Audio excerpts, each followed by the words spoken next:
Documento 85. As origens da adoração. A religião primitiva teve uma origem biológica, um desenvolvimento evolucionário natural independentemente das conjunções morais e de todas as influências espirituais. Os animais, mesmo os superiores, têm medos, mas não têm ilusões, e, consequentemente, nenhuma religião. O homem cria suas religiões primitivas dos próprios temores e por meio das suas ilusões. Na evolução da espécie humana, a adoração, nas suas manifestações primitivas, apareceu muito antes que a mente do homem fosse capaz de formular os conceitos mais complexos de vida, os quais agora e futuramente merecem ser chamados de religião. A religião primitiva tinha uma natureza totalmente intelectual e era baseada inteiramente em circunstâncias de relacionamento. Os objetos da adoração eram sempre sugestivos. Consistiam de coisas da natureza que estavam à mão ou ocupavam um lugar bem comum na experiência dos urantianos primitivos de mente simples. Quando evoluiu além da adoração da natureza, a religião adquiriu raízes de origem espiritual. Entretanto, foi ainda sempre condicionada pelo ambiente social. À medida que se desenvolveu a adoração da natureza, o homem imaginou conceitos de uma divisão do trabalho para o mundo supramortal. Havia espíritos da natureza para os lagos, árvores, cachoeiras, chuva e centenas de outros fenômenos terrestres comuns. Em uma época ou em outra, o homem mortal adorou tudo sobre a face da terra, incluindo a si próprio. E adorou também tudo que fosse imaginável no céu e sob a superfície da terra.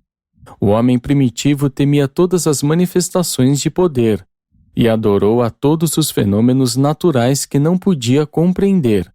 As forças naturais poderosas, tais como as tempestades, enchentes, terremotos, deslizamentos de terra, vulcões, fogo, calor e frio, como observadas pelo homem, impressionaram em muito a sua mente em expansão.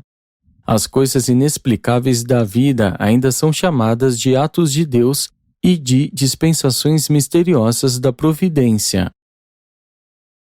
1. A adoração de pedras e montanhas. O primeiro objeto a ser adorado pelo homem em evolução foi uma pedra. Hoje, o povo Kateri do sul da Índia ainda adora uma pedra, como fazem numerosas tribos no norte da Índia. Jacó dormiu sobre uma pedra porque ele a venerava, e até mesmo a ungiu. Raquel escondia um bom número de pedras sagradas na sua tenda. As pedras impressionaram o homem primitivo primeiro por serem extraordinárias, em vista do modo pelo qual tão subitamente apareciam na superfície de um campo cultivado ou um pasto. Os homens não levavam em conta a erosão nem os resultados dos arados sobre o solo. As pedras também impressionaram muito aos povos primitivos pela sua frequente semelhança com animais. A atenção do homem civilizado detém-se em numerosas formações de pedras nas montanhas que tanto se assemelham às faces de animais e mesmo de homens. Contudo, a influência mais profunda foi exercida pelos meteoros, os quais os humanos primitivos viam entrar na atmosfera, em uma grandiosidade flamejante. A estrela cadente era atemorizante para o homem primitivo, que acreditava com facilidade que aqueles riscos flamejantes marcavam a passagem de um espírito a caminho da Terra. Não é de causar surpresa que os homens fossem levados a adorar tais fenômenos, especialmente quando descobriram subsequentemente os meteoros, e isso levou a uma reverência ainda maior a todas as outras pedras. Em Bengala, muitos adoram um meteoro que caiu na Terra em 1880 d.C. Todos os clãs e tribos antigas tiveram as suas pedras sagradas, e a maior parte dos povos modernos manifesta uma certa veneração por alguns tipos de pedras, as suas joias. Um grupo de 5 pedras foi reverenciado na Índia. Na Grécia, um agrupamento de 30 delas. Em meio aos homens vermelhos, era comum um círculo de pedras. Os romanos sempre atiravam uma pedra para o ar quando invocavam Júpiter. Na Índia, até hoje, uma pedra pode ser usada como testemunha. Em algumas regiões, uma pedra pode ser empregada como um talismã da lei, e um transgressor pode ser levado ao tribunal pelo seu prestígio. Todavia, os simples mortais nem sempre identificam a deidade com um objeto reverenciado com cerimônia. Tais fetiches são, muitas vezes, meros símbolos do objeto real da adoração. Os antigos tinham uma consideração peculiar pelos orifícios nas pedras. Supunha-se que as rochas porosas fossem inusitadamente eficazes para curar doenças. As orelhas não eram perfuradas para o porte de pedras, mas as pedras eram colocadas ali para manter os furos das orelhas abertos. Mesmo nos tempos modernos, as pessoas supersticiosas fazem furos nas moedas. Na África, os nativos fazem grande alarde dos seus fetiches pelas pedras. De fato, em meio a todas as tribos e povos atrasados, as pedras são ainda mantidas sob uma veneração supersticiosa. A adoração das pedras ainda agora se encontra muito disseminada por todo o mundo. A pedra tumular é um símbolo sobrevivente de imagens e ídolos esculpidos em vista das crenças nos fantasmas e espíritos dos companheiros que se foram.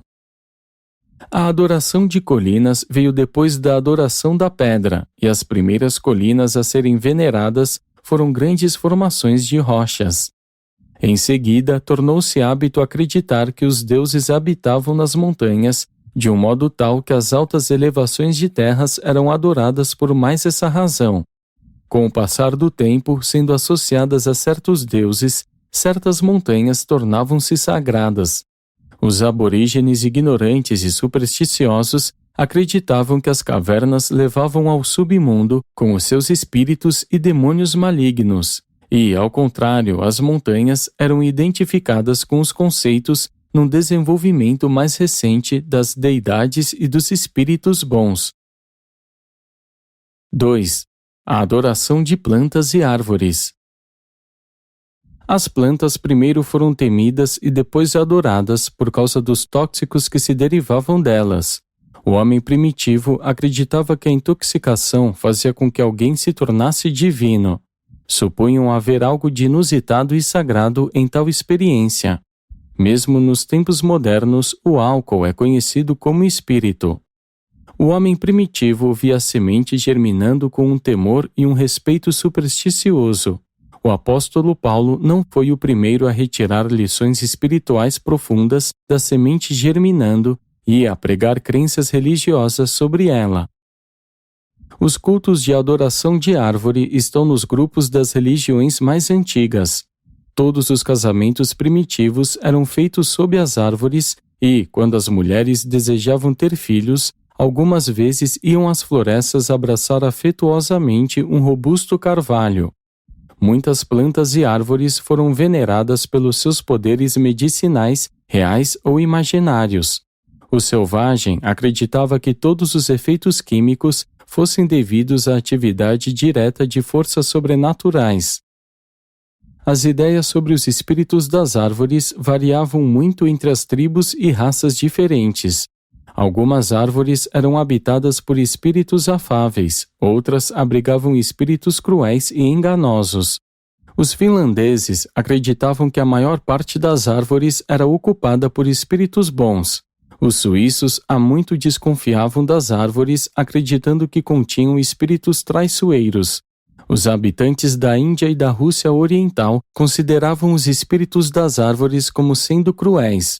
Os patagônios ainda adoram árvores como o fizeram os semitas primitivos.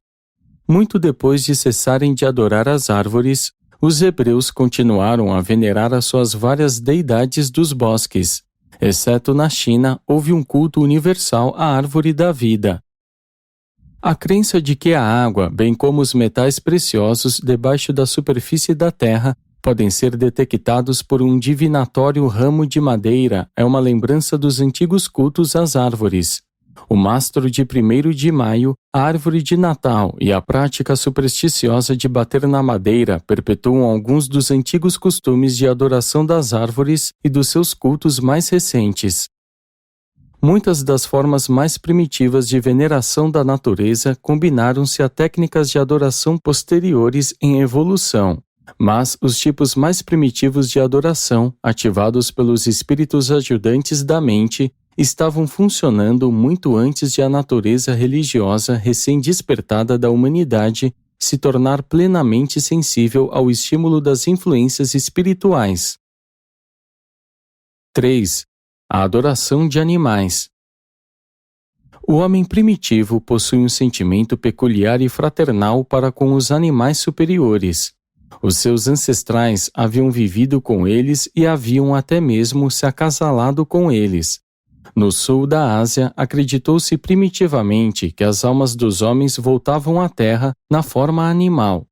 Essa crença era um remanescente da prática ainda mais primitiva de adorar os animais. Os homens primitivos reverenciavam os animais pelo seu poder e astúcia.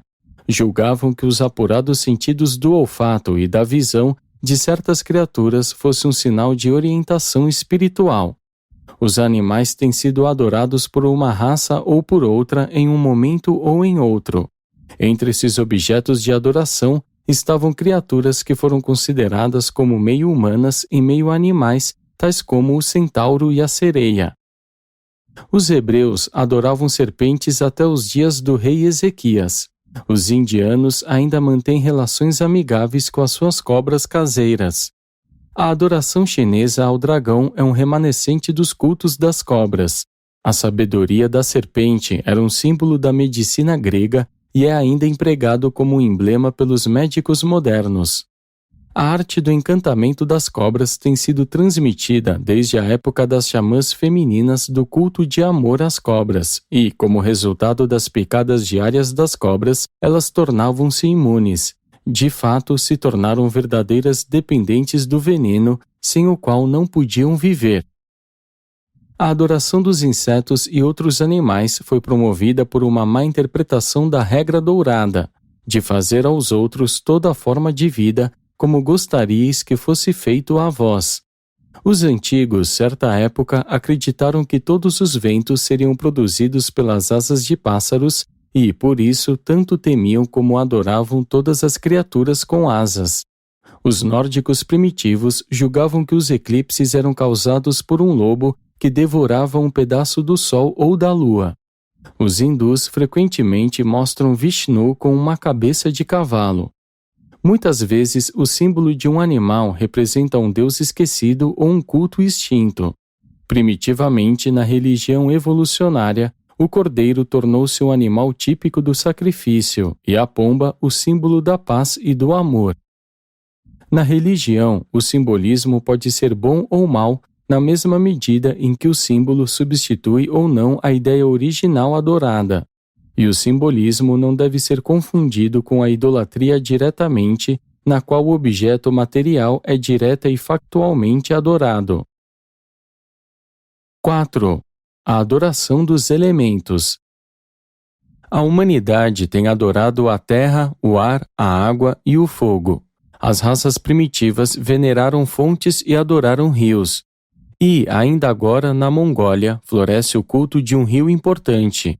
O batismo tornou-se um cerimonial religioso na Babilônia e os gregos praticavam o ritual anual do banho. Fácil era que os antigos imaginassem os espíritos residindo nas nascentes borbulhantes, nas fontes efusivas, nos rios fluentes e torrentes intensas. As águas em movimento causavam impressões vívidas nessas mentes simples que acreditavam na animação dos espíritos e no poder sobrenatural.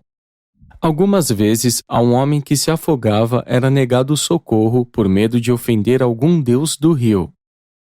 Muitas coisas e numerosos acontecimentos têm funcionado como estímulos religiosos para povos diferentes em épocas diferentes. Um arco-íris ainda é adorado por muitas das tribos das montanhas na Índia.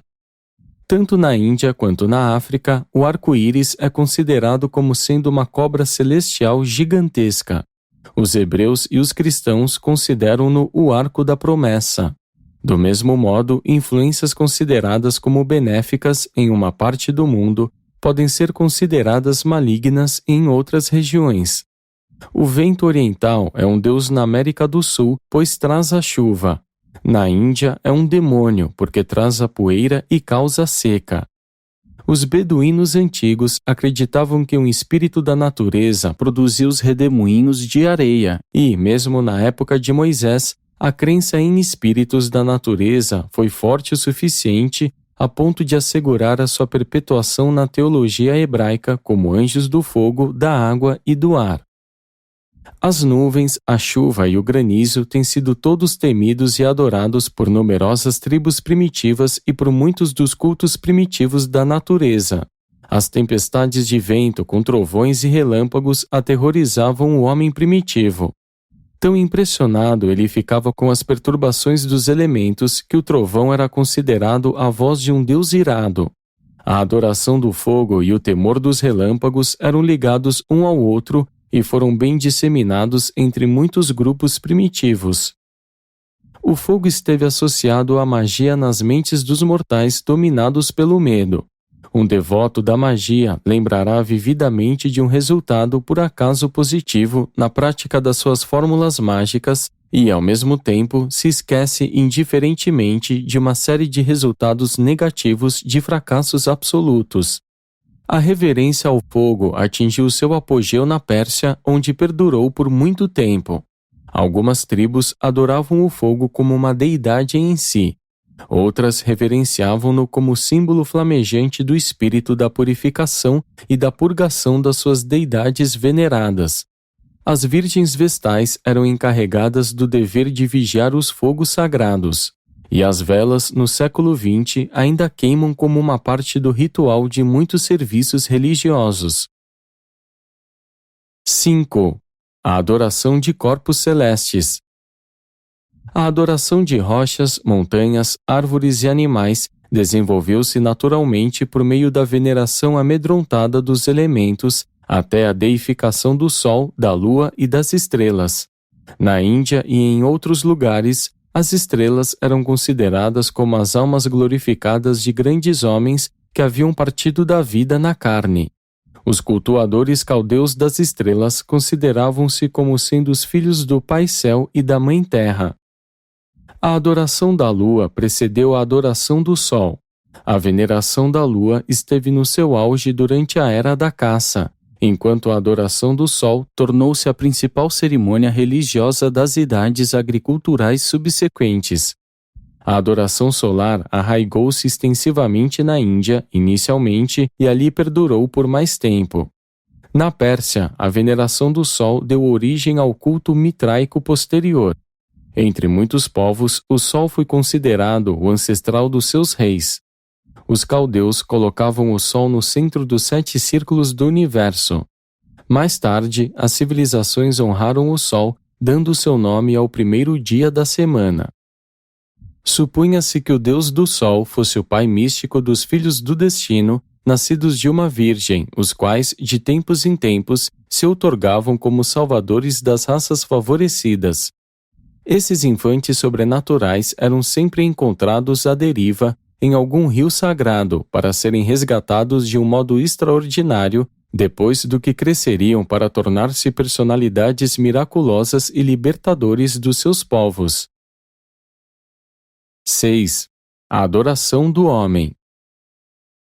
Tendo adorado tudo o mais sobre a face da terra e nos céus acima, o homem não hesitou em honrar a si próprio com tal adoração.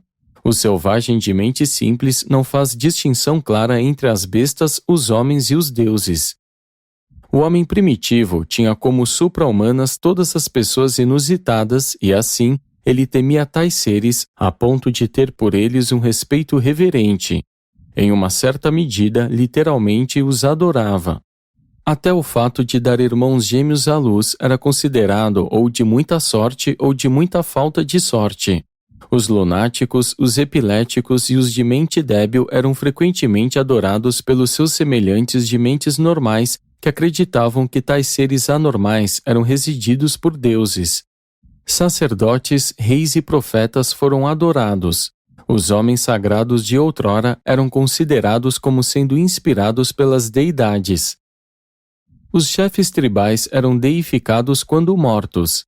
Posteriormente, almas que se distinguiram eram santificadas depois de falecidas. A evolução sem ajuda nunca originou deuses mais elevados do que os espíritos glorificados, exaltados e evoluídos dos humanos mortos. Na evolução primitiva, a religião cria os seus próprios deuses. No curso da revelação, os deuses formulam religiões. A religião evolutiva cria os seus deuses à imagem e semelhança do homem mortal. A religião reveladora busca evoluir e transformar o homem mortal à imagem e à semelhança de Deus. Os deuses fantasmas que se supõem serem de origem humana deveriam distinguir-se dos deuses da natureza, pois a adoração da natureza fez evoluir um panteão de espíritos da natureza elevados à posição de deuses. Os cultos da natureza continuaram a desenvolver-se junto com os cultos dos fantasmas que surgiram posteriormente, e cada um exerceu uma influência sobre os outros. Muitos sistemas religiosos adotaram um conceito dual de deidade: os deuses da natureza e os deuses fantasmas. Em algumas teologias, esses conceitos estão entrelaçados confusamente, como é ilustrado por Thor, um herói fantasma que foi também o mestre do relâmpago. A adoração do homem pelo homem, todavia, teve o seu apogeu quando os governantes temporais exigiam uma grande veneração dos seus súditos e, para dar substância a essas exigências, reivindicavam descender da deidade. 7. Os ajudantes da adoração e da sabedoria. A adoração da natureza parece ter surgido natural e espontaneamente nas mentes dos homens e mulheres primitivos, e assim foi. Mas, ao mesmo tempo, estava atuando sobre essas mesmas mentes primitivas o sexto espírito ajudante da mente, espírito este que foi outorgado a esses povos como uma influência orientadora dessa fase da evolução humana. E esse espírito esteve sempre estimulando o impulso da adoração da espécie humana, não importando quão primitiva sua primeira manifestação pudesse ser. O espírito da adoração deu uma origem definida ao impulso da adoração, não obstante aquele medo animal motivasse a expressão da adoração e aquela prática inicial houvesse sido centrada em objetos da natureza. Deveis lembrar-vos de que o sentimento e não o pensamento foi a influência que guiou e controlou todo o desenvolvimento evolucionário. Para a mente primitiva, há pouca diferença entre temer, esquivar-se, honrar e adorar. Quando o impulso da adoração está disciplinado e é dirigido pela sabedoria, do pensamento meditativo e experiencial, então ele começa a desenvolver-se no fenômeno da verdadeira religião. Quando o sétimo espírito ajudante, o espírito da sabedoria, alcança uma ministração efetiva, então o homem em adoração começa a afastar-se da natureza e dos objetos naturais para voltar-se para o Deus da natureza e para o Criador eterno de todas as coisas naturais. Apresentado por um brilhante estrela vespertino de Nébadon.